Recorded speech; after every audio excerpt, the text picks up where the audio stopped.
Welcome to Suman TV. నేను మీ ఈశ్వర్ కొక్కంటి. ప్రపంచం అన్ని రంగాల్లో దినాభివృద్ధి చెందుతుంది. ఇందులో భాగంగా మనిషి ఆహారపు అలవాట్లలో కూడా ఎన్నో మార్పులు చోటు చేసుకున్నాయి. గతంలో ప్రజలు నాణ్యమైన పోషకకరమైన ఆహారాన్ని తీసుకునేవారు. అయితే రాను రాను కాలంలో రెడీమేడ్ ఆహారము ఎక్కువ వచ్చేసింది. ఆహారంలో నాణ్యత లేకపోవడం, ఇతర కారణాలతో ప్రజలు వింత వ్యాధులకు బారిన పడుతున్నారు. ముఖ్యంగా ఇటీవల కాలంలో ప్రజలు మోకాళ్ళు, కీళ్ళ నొప్పులకు సంబంధించిన వ్యాధుల బారిన పడి తీవ్ర ఇబ్బందులకు గురవుతున్నారు. దీని గురించి మనతో చర్చించేందుకు గతంలో ప్రభుత్వ డాక్టర్గా పనిచేసిన భాస్కర్ రెడ్డి ఎంఎస్ ఆర్థో గారు మనతో పాటు ఉన్నారు. వారిని అడిగి మరిన్ని విషయాలు తెలుసుకుందాం. నమస్తే సార్. నమస్తే సార్. సార్, మొదటగా మీకు మీ సుమన్ వీక్షకులకు అందరికీ నా హృదయపూర్వక నమస్కారాలు. సార్, చెప్పండి, గతంలో ఆహారపరమైన పోషకాహారము రకరకాలుగా ఉండేటివి, వ్యాధులు కూడా తక్కువ ఉండేది. అవును సార్. రానున్న కాలంలో రెడీమేడ్ ఫుడ్ ఎక్కువ అయిపోయింది. దీనివల్ల ప్రజలు రకరకాల వ్యాధి బారిన పడుతున్నారు. అవును సార్. ముఖ్యంగా ఈ మోకాళ్ళు, కీళ్ళ నొప్పులకు సంబంధించి ఎటువంటి ఆహారం తీసుకుంటే ఇబ్బందులు తలెత్తుతాయి, కాస్త వివరించగలరా? చెప్పగలుగుతాం sir. So first of all మనం ఆర్థరైటిస్, మోకాళ్ళ అరుగుదల అంటాం. ఈ అరుగుదల అనేది మనం ఒక 30 ఇయర్స్ ముందుకు చూసుకుంటే అబౌవ్ 40 ఇయర్స్ 50 ఇయర్స్ వయసు, 50 సంవత్సరాల వయసు దాటిన వాళ్ళకి మాత్రమే అరుగుదల అనేది ఉండేది. లాస్ట్ 30 ఇయర్స్ నుంచి అది వయసు అనేది తగ్గుతూ వస్తుంది. ఇప్పుడు 20 సంవత్సరాల వయసు వాళ్ళకి కూడా అరుగుదల అనేది మొదలైంది. సో వీటికన్నిటికీ కూడా కారణము రకరకాల కారణాలు. మొదటగా మీరు అన్నట్టు ఫుడ్, మనం తినే తిండి అనేది చాలా వరకు ఆర్టిఫిషియల్ ఫుడ్ కానీ, సో హైబ్రిడ్ ఫుడ్, దానికి తోడు ఫాస్ట్ ఫుడ్స్ ఎక్కువైనాయి, జంక్ ఫుడ్స్, ఫర్టిలైజర్స్ యూటిలైజేషన్ ఎక్కువైంది. సో న్యూట్రిషన్ వాల్యూ అనేది మనం తీసుకునే ఫుడ్లో చాలా వరకు తగ్గిపోవడం. సో కాల్షియం సప్లిమెంటేషన్ అనేది, కాల్షియం మనం సరిగా తీసుకోకపోవడం, ఇవన్నీ ఒక కారణాలు. రెండోది తొందరగా, అంటే తక్కువ వయసు వాళ్ళకి కూడా అరగడానికి కారణము సెడెంటరీ లైఫ్. అంటే దాని అర్థము మనము కూర్చొని పని చేయడం, ఎక్కువ యాక్టివిటీ అనేది ఉండదు మనకి. సో ఈ సెడెంటరీ లైఫ్ వల్ల కూడా తక్కువ వయసులోనే మోకాళ్ళ అరుగుదల అనేది చాలా వరకు పెరిగింది. సో సార్, ఇప్పుడు మోకాళ్ళ అరుగుదల అంటే ఏమిటి? ఏ వయసులో ఎక్కువగా వస్తుంది? Correct sir. మోకాళ్ళ అరుగుదల అంటే కీల్ అనేది మనకి it's not a single bone. ఇది ఒక సింగిల్ బోన్ అనేది కాదు, 2 బోన్లు కలిపి ఒక జాయింట్ లాగా ఫామ్ అయ్యి, అందులో మోకాళ్ళ అరుగుదల అంటే రెండోది ప్రజలకు నాకు తెలిసినంత వరకు అపోహ ఉంది. బోన్ అనేది అరగదు, మోకాల్లో గుజ్జు అంటాం, దట్ ఈస్ కాల్డ్ కార్టిలేజ్. ఈ కార్టిలేజ్ అనేది డ్యామేజ్ అవ్వడం వల్ల అరుగుదల అనేది స్టార్ట్ అవుతుంది. ఈ కార్టిలేజ్తో పాటు లోపల మెనిస్కస్ అని మనకి కుషన్ లాగా ఉంటుంది బోన్కి మధ్యలో. ఈ కుషన్ అనేది it's like A shock absorber. మనం బాడీ వెయిట్ కానీ, మనం నడిచేటప్పుడు, మనం ఏదైనా యాక్టివిటీ చేసినప్పుడు ఆ జర్కీ మూమెంట్స్ అనేది ఆ షాక్ని ఈ కార్టిలేజ్ అనేది, మెనిస్కస్ అనేది తీసుకుంటుంది. సో ఈ మెనిస్కస్ తీసుకున్నప్పుడు మనకి ఆ కార్టిలేజ్ కానీ మెనిస్కస్ కానీ డ్యామేజ్ అయితే దాన్నే ఆర్థరైటిస్ అంటాం, అరుగుదల. మోకాలు బోన్ అనేది అరుగుదల ఉండదు. వన్స్ ఈ కార్టిలేజ్ అనేది డ్యామేజ్ అయినప్పుడు రా సర్ఫేసెస్, బోన్ 2 రా సర్ఫేసెస్ ఒకదానికొకటి టచ్ అయినప్పుడల్లా ఆ నర్వ్ ఎండింగ్స్ టచ్ అయ్యి పెయిన్ వస్తూ ఉంటుంది. సార్, ఇప్పుడు స్థూలకాయంగా ఉంటారు కదా, హెవీ లావుగా ఉంటారు. Yes sir.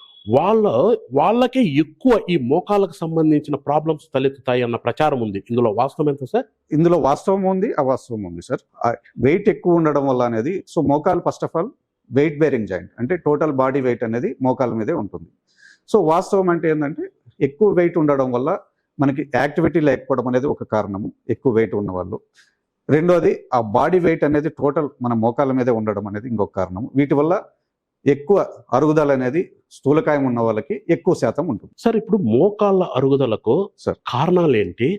వాటిని ఎలా మనం గుర్తిస్తాం సార్? సార్, ఇందులో 2 రకాల కారణాలు చెప్పుకోవచ్చు సార్. ఒకటి ఆస్టియో ఆర్థరైటిస్ అంటాం. ఆస్టియో ఆర్థరైటిస్ అంటే బై వర్చ్యూ మనం వయసుతో పెరిగి వచ్చే అరుగుదల. ఇది మనము కరెక్ట్గా ఫుడ్ తీసుకుంటూ, మంచి హెల్తీ ఫుడ్ తీసుకొని, హెల్తీ సప్లిమెంట్స్ తీసుకొని, యాక్టివిటీ సెడెంటరీ లైఫ్ లేకుండా ఉంటే దాన్ని మనము 50 ఇయర్స్ 60 ఇయర్స్ వరకు కూడా అరుగుదల లేకుండా ప్రొలాంగ్ చేసుకోవాలి. రెండోది ఇంకా రకరకాల కారణాలు ఉన్నాయి. దెబ్బలు, ఏదైనా మనకి యాక్సిడెంట్ అవ్వడం వల్లనో, లోపల లిగమెంట్స్ అని ఉంటాయి, అవి డ్యామేజ్ అవ్వడం వలన కానీ, లేదా రుమటాయిడ్ ఆర్థరైటిస్ అని ఇంకొక వ్యాధి ఉంటుంది, కీళ్ళవాపు వ్యాధి, plus gouty arthritis.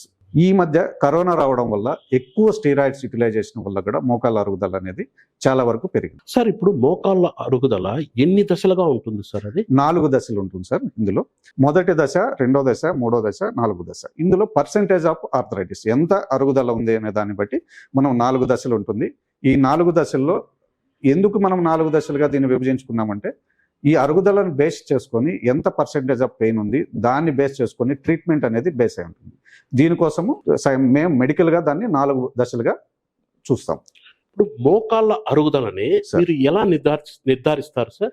Yes sir, నిర్ధారణ అనేది డయాగ్నోసిస్, వ్యాధి డయాగ్నోసిస్ అనేది ఫస్ట్ సిమ్టమ్స్ అనేది 4 సిమ్టమ్స్ ఉంటాయి. మొదటిది నొప్పి, మోకాలు నొప్పి. రెండోది మోకాలు వాపు. మూడోది మూమెంట్ తగ్గుతుంది, మోకాలు కీల్ మూమెంట్ అనేది తగ్గుతుంది. 4వది క్రిపిటస్ అంటే సౌండ్ వస్తూ ఉంటుంది మోకాళ్ళు. ఈ 4 కూడా సిమ్టమ్స్. ఇవి క్లినికల్గా డాక్టర్ చూసి నిర్ధారణ చేసేటివి. తర్వాత మనకి టెస్ట్లో వచ్చేసి ఎక్స్రే అనేది చాలా మనకి ఇంపార్టెంట్ డయాగ్నోసిస్. ఎక్స్రే చేస్తే మేము ముందుగా మీతో అన్నట్టు కార్టిలేజ్ డ్యామేజ్ అవ్వడం వల్ల ప్లస్ ఈ మెనిస్కస్ అనేది డ్యామేజ్ అవ్వడం వల్ల మనకి జాయింట్లో అనేది గ్యాప్ అనేది తగ్గుతుంది, జాయింట్ స్పేస్ డిక్రీజ్ అవుతుంది.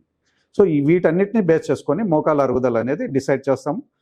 వీలైనంత వరకు మనకి మోకాళ్ళ అరుగుదల అనేది ఈ స్టేజ్లు కూడా ఎక్స్రే చూసి మనం చెప్పగలం. సార్ ఇప్పటి వరకు మీరు ఎన్ని ఆపరేషన్లు చేసి ఉంటారు సార్? మోకాళ్ళ ఆపరేషన్లు కానీ ఇతరత్ర ఆపరేషన్లు? మోకాళ్ళ ఆపరేషన్లు ఇతరితర ఆపరేషన్లు అన్ని కలుపుకొని 4,000 నుంచి 5,000 వరకు ఆపరేషన్. సార్ ఒకటి సార్, మోకాళ్ళ ఆపరేషన్ పట్ల ప్రజల్లో చాలా భయం ఉంది. ఎందుకంటే అది చాలా ఖర్చుతో కూడుకున్నదని. ఇంకొకటి ఆపరేషన్ పోతే చాలా రోజులు బెడ్ రెస్ట్ ఉండాలని ప్రజల్లో చాలా అపోహ, భయం ఉంది. దీని గురించి ప్రజలకు మీ ఏం చెప్తారు సార్? సార్ చెప్తాను సార్. మోకాళ్ళ ఆపరేషన్ అనేది మనము జనరల్గా మనము దానికి first of all patient prepare అవ్వాలి. పేషెంట్ ప్రిపేర్ అవ్వడంతో పాటు డాక్టర్ కూడా ఏ పేషెంట్కి అవసరం ఉంది మోకాళ్ళ ఆపరేషన్ అనేది డిసైడ్ అవ్వాలి. ప్రతి పేషెంట్కి మోకాళ్ళు అరిగిన ప్రతి పేషెంట్కి ఆపరేషన్ చేసుకుంటా పోతే మనకి చాలా సమస్యలు ఉంటాయి. జనరల్గా మేమైతే నీ రీప్లేస్మెంట్ అనేది, మోకాళ్ళ మార్పిడి అనేది స్టేజ్ 4లో అడ్వైజ్ చేస్తాం సార్. ఆ స్టేజ్ 4లో అడ్వైజ్ చేసినప్పుడు కూడా ఫస్ట్ ఆఫ్ ఆల్ పేషెంట్తో పూర్తిగా కూర్చొని మాట్లాడి, పేషెంట్ అటెండర్ని కూడా పిలిచి మాట్లాడి కౌన్సిలింగ్ చేసి, ఏ స్టేజ్ ఇది ఫలానా స్టేజు, దీనికి మందులు అనేటివి మనకు ఇచ్చినా కూడా తగ్గే అవకాశం తక్కువ ఉంది.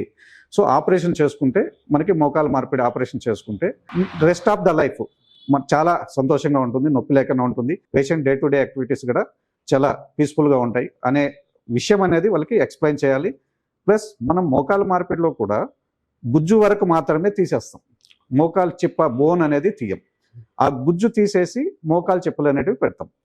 ఇందులో డాక్టర్ అనేది మనం సర్జరీ చేసిన తర్వాత 50% డాక్టర్ది పని ఉంటుంది. మళ్ళీ సర్జరీ అయిన తర్వాత నొప్పి లేకుండా ఉండాలంటే పేషెంట్ కూడా దానికి తగ్గట్టు ఎక్సర్సైజులు కొన్ని ఉంటాయి. ఆ ఫిజియోథెరపీ అనేది ఫస్ట్ 1 month 1.5 month ఫిజియోథెరపీ చేసుకుంటే సర్జరీ చేసిన తర్వాత కూడా మనకు ఒక ఫాస్ట్ రికవరీ అనేది ఉంటుంది. మళ్ళీ పెయిన్ అనేది రాకుండా, మోకాల్లో పెయిన్ అనేది రాకుండా ఉంటుంది. సార్ మోకాళ్ళ అరుగుదల అనేది ఏ విధంగా నివారించాలి సార్?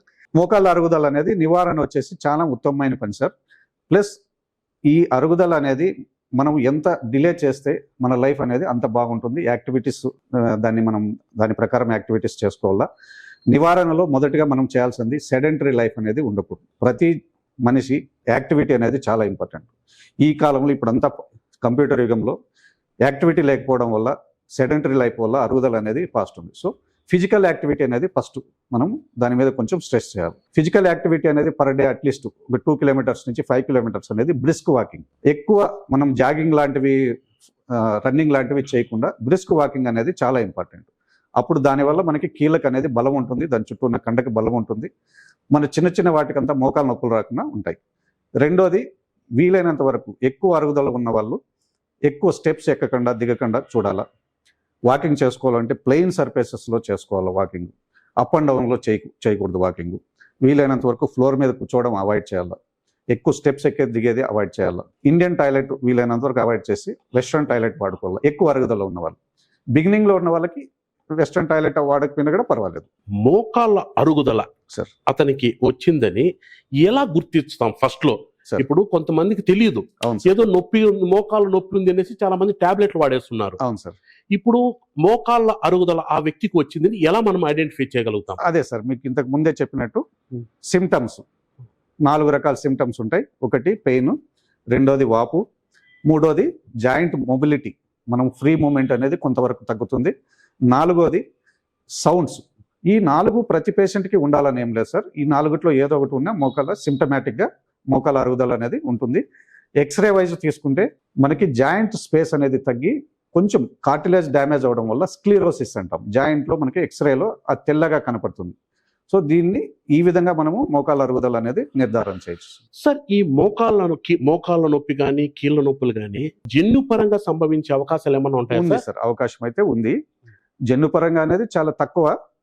మన యాక్టివిటీస్, మన ఫిజికల్ లైఫ్, మన డే టు డే యాక్టివిటీస్, మనం తీసుకునే తిండి, వీటి వల్లనే ఎక్కువ వీలైనంత వరకు మోకాళ్ళ అరుగుదల అనేది ఉంటుంది. ఇప్పుడు ఈ మోకాళ్ళ నొప్పులకి శాశ్వత పరిష్కారం ఏం లేదా సార్? శాశ్వత పరిష్కారమే జాగ్రత్తలు తీసుకోవడం సార్. యాక్చువల్గా నేను మీకు డీటెయిల్గా చెప్తాను. చెప్పండి. మోకాళ్ళ అరుగుదల అనేది మనం 4 స్టేజ్లుగా విభజించుకుంటాం. తక్కువ అరుగుదల స్టేజ్ 1, స్టేజ్ 2 ఉంటే జనరల్గా మెడికేషన్, అది కూడా లాంగ్ టర్మ్ మెడికేషన్ యూటిలైజ్ చేయకూడదు సార్. పెయిన్ కిల్లర్స్ 4 రోజులు 5 రోజులు పెయిన్ కిల్లర్స్ వాడాలా. పెయిన్ తగ్గిపోగానే రొటీన్ మన యాక్టివిటీస్కి అన్నిటికీ రెగ్యులర్ యాక్టివిటీస్కి అలవాటు చేసుకోవాలా. దాన్ని జాగ్రత్తలు అంటాం. ఎక్కువసేపు నిలబడి స్టాండింగ్లో ఉండి ఏ పని చేయకూడదు. ఫర్ ఎగ్జాంపుల్ 1 అవర్ మనం నిలబడి పని చేస్తే 5-10 మినిట్స్ రిలాక్స్ అయ్యి అగైన్ వీ షుడ్ వర్క్, మళ్ళీ నిలబడి పని చేసుకోవచ్చు. ఇది ఒకటి. అప్ అండ్ డౌన్, గుంతల మిట్టలో ఎక్కువ అప్ అండ్ డౌన్లో వాకింగ్ చేయడం కానీ, రన్నింగ్ కానీ, జంపింగ్ కానీ ఇలాంటివి చేయకూడదు. ఎక్కువ స్టెప్స్ ఎక్కేది దిగేది వీలైనంత వరకు అవాయిడ్ చేసుకోవాలా. వీలైనంత వరకు అరుగుదల అనేది ఇంకా ఎక్కువ అవ్వకుండా ప్రాపర్ ఫుడ్ తీసుకోవాలి. కాల్షియం బాగా ఎక్కువ ఉన్న ఫుడ్ తీసుకోవాలి. ఇందులో మెయిన్గా మనం కాల్షియం ఎక్కువ ఉండే ఫుడ్ వచ్చేసి లీఫీ వెజిటేబుల్స్, ఆకుకూరల్లో కూడా పాలకూర అనే వాటిలో కాల్షియం సప్లిమెంట్స్ ఎక్కువ ఉంటాయి. ప్లస్ ఈ మధ్య అంటే మనకు రాగి సంగటిలో కాల్షియం అనేది చాలా ఎక్కువ ఉంటుంది. సో రాగి సంగటి అనేది వీలైనంత వరకు డైలీ ఒక పూట తీసుకోవడం అనేది చాలా మంచిది.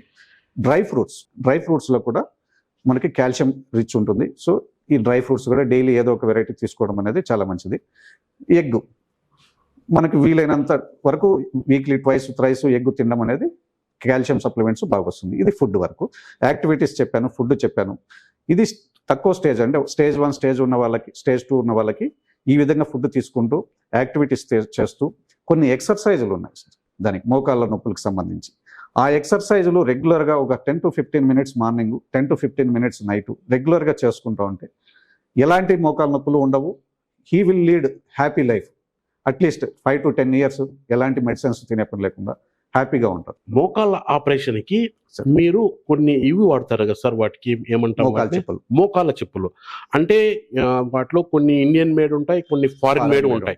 ఓకే, వీటికి వారంటీ ఏమన్నా ఉంటుంది సార్? ఇన్నేళ్ల వరకు ఇది ఏమి ఇబ్బంది ఉండదు అన్నది ఉంటుంది సార్. వారంటీ అయితే ఉంటుంది. జనరల్ గా మనము 10 years వారంటీ ఇస్తారు ఏ డాక్టర్ అయినా. అది మనం పేషెంట్ వెయిట్ని బట్టి ప్లస్ పేషెంట్ దాన్ని యూటిలైజ్ చేసేదాన్ని బట్టి, తన యాక్టివిటీస్ని బట్టి బాగా కేర్ఫుల్గా ఉండి డాక్టర్ చెప్పిన ప్రికాషన్స్ అన్నీ ఫాలో అయ్యి అన్నీ చేస్తే 20 years వరకు కూడా మనకు మోకాలు చెప్పులు మార్చిన తర్వాత 20 years వరకు కూడా ఎలాంటి సమస్య ఉండదు. రఫ్ హ్యాండ్లింగ్ అంటే మనము ఎక్కువ యాక్టివిటీస్ చేయడము, వెయిట్ ఎక్కువ ఉండడము, ఇవన్నీ కూడా ఉండడం వల్ల 10 yearsకే ప్రాబ్లం వచ్చే అవకాశం ఉంటుంది. మళ్ళీ రెండో ఆపరేషన్కి వెళ్ళాల్సి వస్తుంది. రెండోది ఈ మధ్య కొత్తగా పిఆర్పి అనేటివి కొంచెం ఈ టీవీలో కూడా అడ్వర్టైజ్మెంట్స్ వస్తున్నాయి.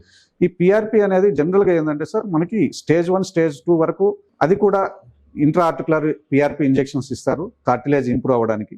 ఈ ఇంట్రా ఆర్టికులర్ పిఆర్పి ఇంజెక్షన్ వల్ల 50% అంటే 10 మందికి మనం పిఆర్పి ఇంజెక్షన్లు ఇస్తే 5 మందికి తగ్గే అవకాశం ఉంటుంది, తగ్గే అవకాశం ఉండదు. అంటే ఆపరేషన్ లేకుండా. బట్ అది 100% ప్రూవ్ ట్రీట్మెంట్ కాదు. ఎక్కడక్కడ రిజల్ట్స్ తగ్గినాయని, పేషెంట్కి పర్మనెంట్గా రిలీఫ్ వచ్చిందని ఎక్కడక్కడ ఎవిడెన్స్ లేదు. సో ఈ పిఆర్పి అనేది అంత వెళ్ళకపోవడమే మంచిది. అంటే దానివల్ల ఏమన్నా ఇన్ఫెక్షన్స్ వచ్చే అవకాశం ఉంటుంది సార్. ఇన్ఫెక్షన్స్ వచ్చే అవకాశం ఉంటుంది. రెండోది స్టేజ్ 1 స్టేజ్ 2లో కొంచెం మనం ఏదైనా యాక్టివిటీ ఎక్కువ ఉన్న వాళ్ళకి హైలురానిడేజ్ అనేది ఒక ఇంజెక్షన్ ఉంటుంది.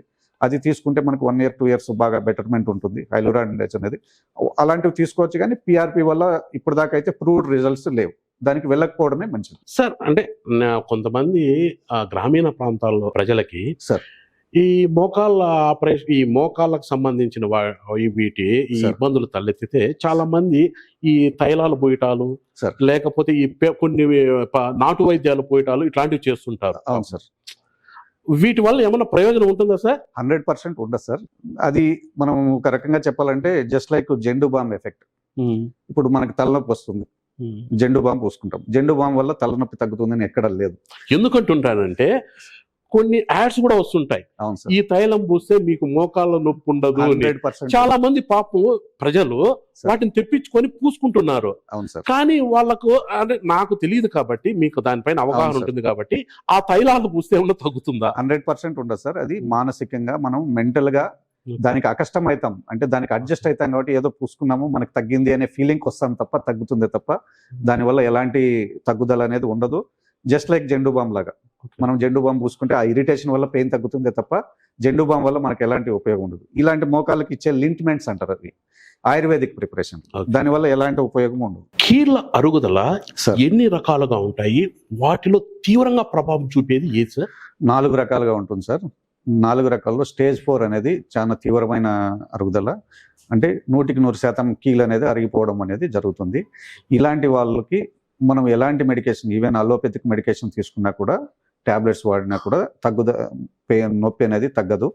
ఇలాంటి వాళ్ళు వీలైనంత వరకు అఫోర్డబిలిటీ ఉంటే మోకాల మార్పిడి సర్జరీ చేసుకోవడం ఉత్తమమైన పని. అలా చేసుకోవడం వల్ల వాళ్ళు జీవించినంత కాలం సంతోషంగా ఉంటారు.